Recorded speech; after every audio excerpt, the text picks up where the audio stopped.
I knew a few things, but I didn't do a detailed outline. I'm what I consider and what people consider a seat of the pants writer. We call them pantsers as opposed to plotters or outliners. So I knew a few things going in. I knew who the victim was. I knew it was a dead driver. I knew he was experienced, and I knew what kind of person he was.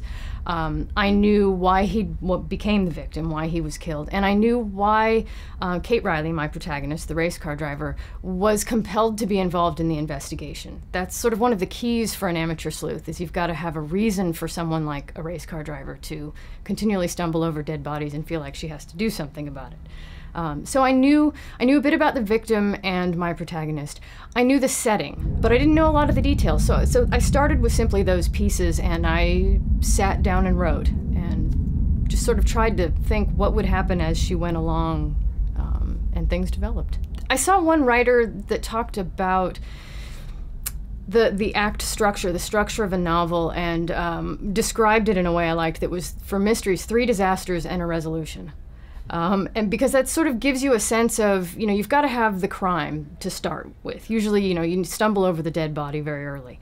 But you need to have sort of escalating crises and dramas that build to the peak, and then you can resolve it and, then have the explanation at the end.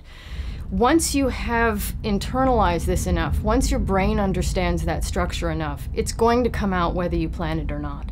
And honestly, that's about the only explanation I can give, is I have spent a lifetime reading fiction, and particularly mysteries. And I sat down to write this book and did some version of that sort of without really intending to. I've likened it to sort of filling up my creative well enough that what came out was the kind of rhythm a book like that needs to be. Now, I will say that I went back, I had drafted the novel, and then I went back and worked with an editor who said, well, you need this and the other thing. And so then I did a detailed outline. Once I had a full draft, I did a detailed outline chapter by chapter and decided, okay, I'm going to add another subplot, and here's where exactly I'm going to weave it in. I'm going to add a couple more clues, and here's where I'm going to put them. So there was some outlining and structure and plotting, but only after I'd really sort of allowed myself, my subconscious, to go and be creative and explore ideas. Thank you for listening. Please review our other available content for help writing, publishing, and marketing your book. If you have any questions about the Author Learning Center, please contact us by email at authorsupport@authorlearningcenter.com.